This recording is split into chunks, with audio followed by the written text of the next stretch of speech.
Welcome to Cybersecurity Career Trends podcast. This is episode number 3. If you haven't been here before, what we're trying to do is help define what's happening in the cybersecurity job and career marketplace. There's so many changes going on now. So on a weekly basis, we're interviewing experts, including CISOs and other industry experts, and getting their advice and opinions and description of what's happening to help you, the listener, understand what opportunities are out there for you. And today we're very happy to have Dr. Rosemary FitzGerald on the show. Welcome, Rosemary. Welcome. Nice to be here. Thank you. Thank you for your time here. So just a quick introduction of Rosemary. She is a PhD. She actually has 2 PhDs, which very few people have. She's managing partner of a firm called Spiderweb Studio, which focuses on delivering digital media campaigns to many businesses, including technology businesses. Her clientele, the firm's clientele, include artificial intelligence startups, holiday celebrities, venture capital firms, cryptocurrency firms, blockchain frontrunners, and other organizations that are transforming business and community ecosystems. Dr. FitzGerald has been a frequent guest speaker on advanced marketing technology events, forums, and in marketing associations. She's also been a professor at New York University in their graduate integrated marketing program for the last 15 years and has authored a number of courses on things like advanced technology, marketing finance, e-commerce, and digital storytelling. So she has a very broad background in marketing, communications, and technology. And I prepared this conversation a little bit by asking Rosemary to address a few issues. So first of all, we're focusing on blockchain in this conversation. We're not focusing directly on marketing. And why blockchain? If you look at, go to Gartner's website, they say that the term blockchain is their most searched term of all of their customers. And if you think about blockchain, you also think about cryptocurrency. And pretty much there's a breach of a cryptocurrency exchange every month or so. So blockchain offers a lot of business opportunities, but it also offers a lot of potential risks and therefore opportunities and requirements for those of us that are in the information security field. So I thought of, let's have Rosemary on this podcast to talk about what's actually going on in the blockchain area, because all of these business activities are going to require good, diligent security practitioners. And so I asked Rosemary a number of questions. The first one was, how did she get involved in blockchain in the first place, given her background in marketing and communications? And then if she could give us, I asked her to give us a little bit of a quick overview of who is using blockchain or what types of businesses. Is it just finance or cryptocurrency? Are there others? And are there people actually using this, or is it all hype? And then the last couple of questions had to do with where can listeners find out more about blockchain, and also where can they find out more about Dr. FitzGerald. So Rosemary, I'll turn it over to you and take it away. Great. Well, thank you very much for inviting me. It's a pleasure. I'm looking forward to just talking a little bit about some of my experience and exposure and areas of interest where myself and my business are focusing. And I put together just a few slides so that you can see some of the things that we have been working on, and provided some links to some areas of information that hopefully will be helpful. For me, when I'm thinking about or working within cryptocurrency and blockchain, it really is talking about creating new ecosystems. While there are businesses that are focusing now on just blockchain as this pretty transformative technology. There are many businesses where cryptocurrency and blockchain are connected and intertwined. Many people, many companies would love to have some form of a cryptocurrency as part of their business, but they're realizing that they need to take that in stages and start with blockchain. And so we can talk a little bit about that. The first question, was how did I get involved? How did I start working with a number of companies? The whole cryptocurrency world and blockchain is fascinating to me. So for the last few years, I've actually been doing quite a bit of my own research, looking at the companies that are involved and sort of on the edge, and trying to understand what are the new trends and where are the exciting opportunities. I have my own digital marketing firm, and we have always tried to stay a little bit ahead of the curve in trying to look at what we can bring to our clients to help differentiate their brand, to help give them new business and product opportunities. So because of that, I started to get as involved as I could with cryptocurrency and blockchain. So I made a number of inquiries into a few companies that I saw that I thought were pretty cool, pretty cutting edge. And I also was, after going to a number of events and talking to a lot of colleagues, one of the things that a lot of the companies were struggling with was branding and marketing and product definition and product creation. They had great technologies, but they weren't actually creating their own company brand and positioning. So they were suffering and not getting funding from those reasons. So as part of my own strategy, I was looking to try to partner with a few companies. I did offer my own consultation to a few companies that I really thought had a lot going for them. So that was an exchange for tokens, because a number of them are still in the they're not even calling it ICO anymore. They're calling it IEO, initial exchange offering, which I can talk about a little later. And so as you're going through that process, they really only have tokens. They don't have their cryptocurrency going yet. And like I said, some are just focused on blockchain. I do have a number of colleagues that I've worked with over the years that are also sort of those edge types of entrepreneurs, always looking at what's going to be the next greatest and most exciting field. So from networking with a lot of different individuals and going to events, that's where I've also gotten involved with a few different organizations. What types of businesses do I see that'll be using blockchain? I wanted to mention one of the biggest ones that I'm working with now is called Imusify, and it is a music, cryptocurrency, and blockchain company. And the idea is to take the control that musicians have lost by working with Spotify and Pandora, take the control back so that they start to generate the revenue that they really should for their work. And I don't know if you know, but Spotify gives 12% of its revenue to the musicians, and the rest goes to Spotify, which is a crazy number. And it also can take 4 to 6 months for musicians to get paid. And that kind of imbalance has occurred in a number of industries. And what has been really interesting is to watch how cryptocurrencies and blockchain technologies have started to enable the shift, the move back to control of sort of, in my mind, the right groups. And in this instance,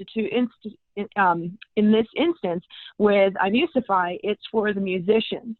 Imusify will take only 2% of every sale of music on their channel, and the musician gets the rest.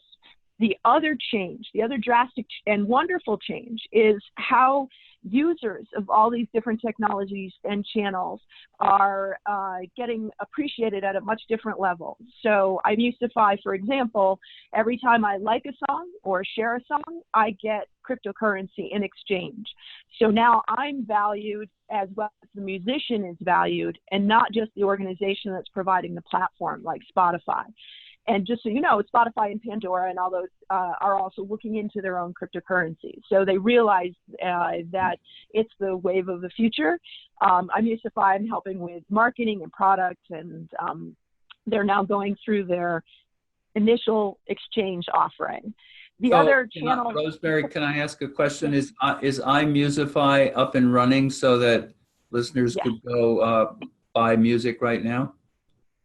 They are just launching their platform, and they have about 12 musicians on there right now. They've basically been going through the process of getting their funding. They've got 1.6 raised. And so they went through, where they came in was when ICOs were kind of going on the downside, because there were so many fraudulent ICOs. Now what's happened is they've switched to the initial exchange offering.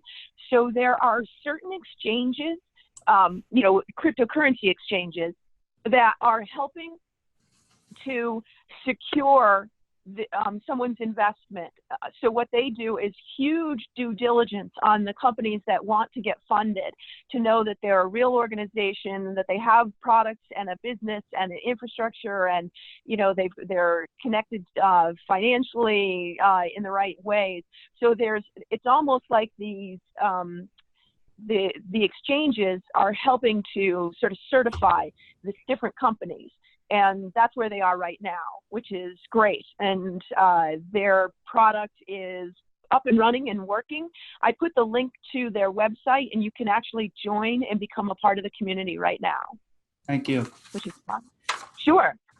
So the same is happening in a lot of other industries. Advertising is having the same experience, where the biggest challenge for different big brands is that there's not the same loyalty that they used to have, and the users are not necessarily appreciated the way that they should.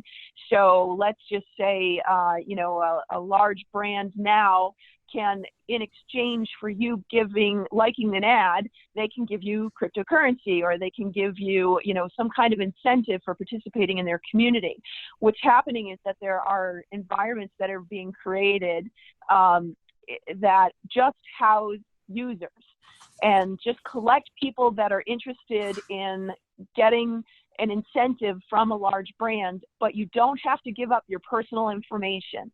So it's switching away from a Facebook model, and it's saying, I'm not going to give you all my information in exchange for viewing your ad. Maybe I'll tell you how old I am. Maybe I'll tell you where I'm located. And I get something for viewing your ad, maybe crypto, maybe something else. So again, it's the technologies and the concept around cryptocurrency and blockchain are actually not all that new. It's just that we're using them in different ways because So the other industries mentioned here: film rights, artists, healthcare, image rights. Because a lot of things that are happening is related to security and identity as far as blockchain is concerned. Blockchain introduces a whole different level of control on digital entities that get moved and shared and sold over the web. And so blockchain introduces a new new environment, new set of technology that enables the owner of those entities to really have a much higher level of control. Thereby, they get more revenue for the product that they produce. And as you probably know with photos, many photographers that put their images online lose a lot of money because their photos are shared without their knowledge, without their permission. And Kodak One is one of the organizations trying to change that. Blockchain lets you embed code in those entities, in those assets, and track and follow it. Just a few more industries that are changing pretty drastically from my perspective.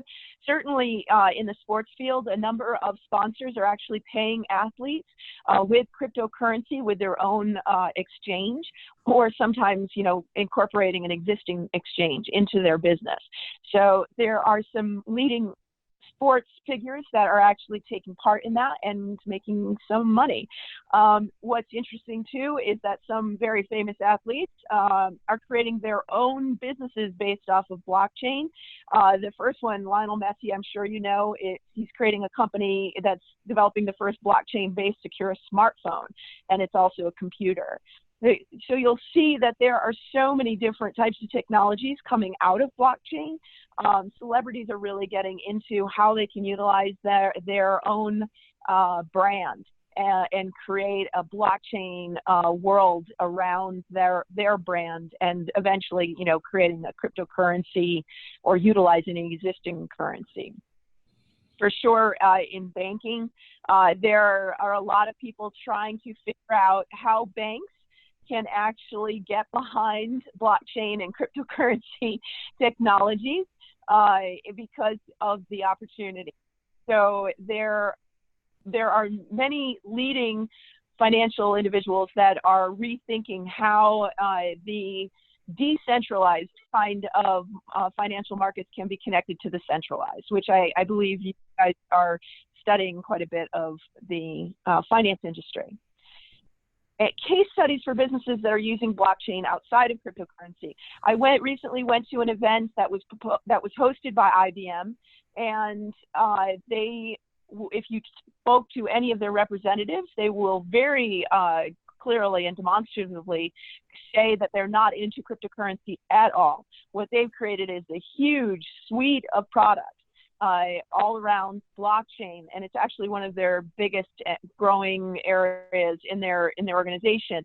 One of the places that they've used it quite well is for what they call the food trust blockchain.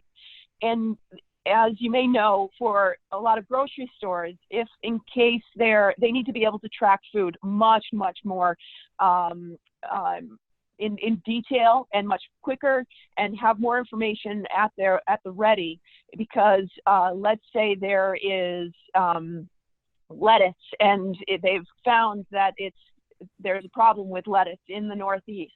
All of the grocery stores for the FDA are demanded to have, it used to be maybe in a day or so, or even a couple days, but now within a few hours, they need to be able to identify the source of food that came into their stores to know if the lettuce in their stores should be removed for the health of people in that area. So the blockchain technology enables such a better tracking and management of the supply chain that they have developed these niches for different industries that are improving, not just using this great IBM software, but actually improving efficiency, quality control, and the speed of management of food.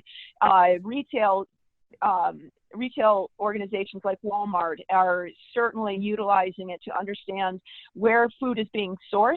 It's a big issue now that it's only sourced from, let's say, beef from places that tries to minimize the